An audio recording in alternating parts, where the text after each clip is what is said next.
저는 한 대만 때렸어요. 저는 옆에서 지켜만 봤어요. 이 변명이 법정에서 통할까요? 대부분은 통하지 않습니다. 네, 안녕하세요. 법무법인 대한중앙 한명철 변호사입니다. 발달장애 아들이 보는 앞에서 집단 폭행을 당해서 뇌사 상태에 빠졌다가 끝내 4명에게 생명을 나누고 세상을 떠나신 고 김창민 영화감독 사건, 많은 국민들이 깊은 분노를 느끼고 계십니다. 그 잔혹한 장면이 CCTV에 고스란히 담겼는데도 가해자들이 구속조차 되지 않았다는 사실에 경악하셨을 겁니다. 오늘 저는 이 사건의 가해자들에게 단순 상해치사가 아닌 살인죄가 반드시 적용돼야 하는 법적 이유를 짚어보겠습니다.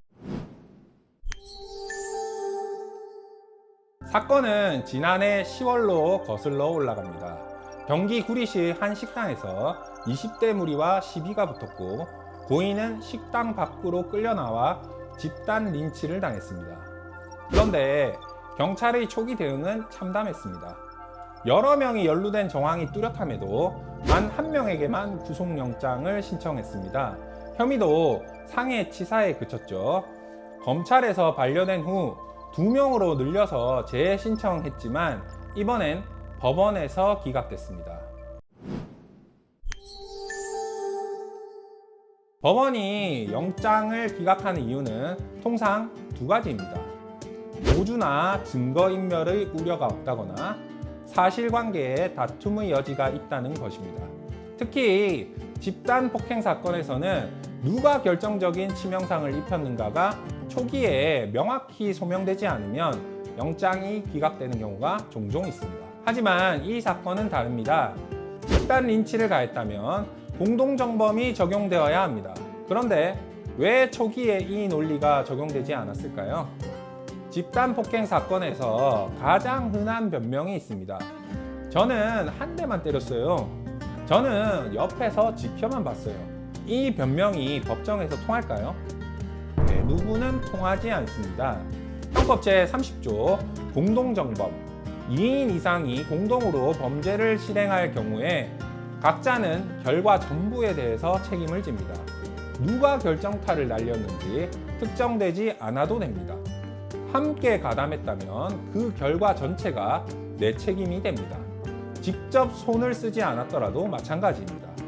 때려라고 지시한 교사범, 망을 보거나 피해자가 도망치지 못하게 막은 방조범 역시 형사처벌을 피할 수가 없습니다. 또한 형법은 2인 이상이 공동으로 폭행상해를 저지른 경우를 특수폭행, 특수상해로 규정하여 형량을 대폭 가중합니다. 이 사건은 해당 요건을 충족할 가능성이 매우 높습니다. 결론적으로 나는 조금만 가담했다는 주장은 법적으로 거의 의미가 없습니다.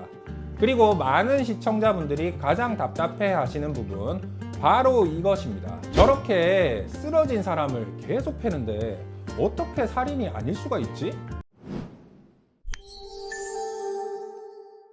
법률적으로 살인죄를 적용하려면 미필적 고의를 입증해야 합니다. 죽일 의도가 명확하지 않더라도 이 정도면 사람이 죽을 수도 있겠다는 것을 인식하면서도 죽어도 어쩔 수 없다고 용인했다면 살인죄가 성립합니다. 대법원 판례에서도 쓰러진 피해자의 머리를 발로 강하게 차거나 구호 조치 없이 방치하여 사망에 이르게 한 경우 살인죄의 미필적 고의를 인정한 사례들이 분명히 존재합니다.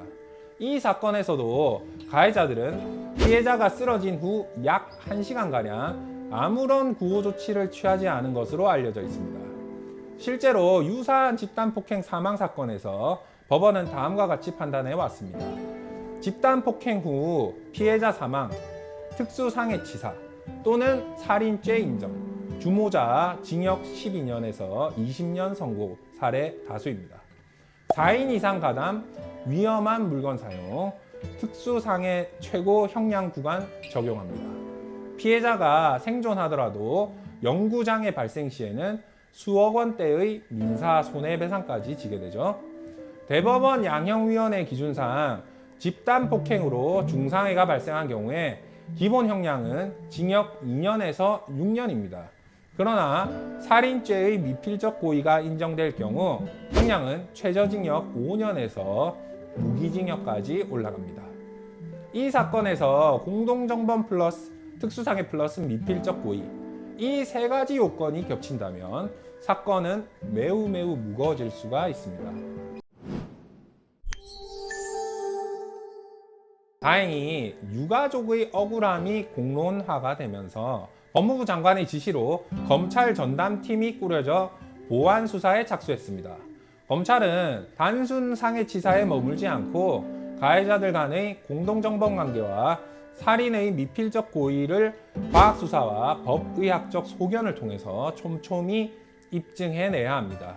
형사처벌과 별개로 가해자들은 홀로 남겨진 발달장애 아들과 유가족이 겪을 막대한 정신적, 물질적 고통에 대해서 민사상 손해배상 책임도 져야 합니다. 이는 형사사건의 결과와 연동되어서 유가족의 최소한의 권리를 지키는 중요한 장치가 될 것입니다. 생의 마지막 순간까지 4명의 환자에게 새 생명을 나누고 떠나신 김창민 감독님, 고인이 세상에 남긴 따뜻함과는 달리 그 마지막 순간은 너무도 잔혹했습니다. 부디 이번 수사를 통해서 고인과 유가족에게 온전한 법적 정의가 실현되기를 바랍니다. 오늘 영상이 도움이 되셨다면 좋아요와 구독, 댓글, 알람 설정까지 아시죠? 저희는 다음 사건으로 찾아오겠습니다. 감사합니다.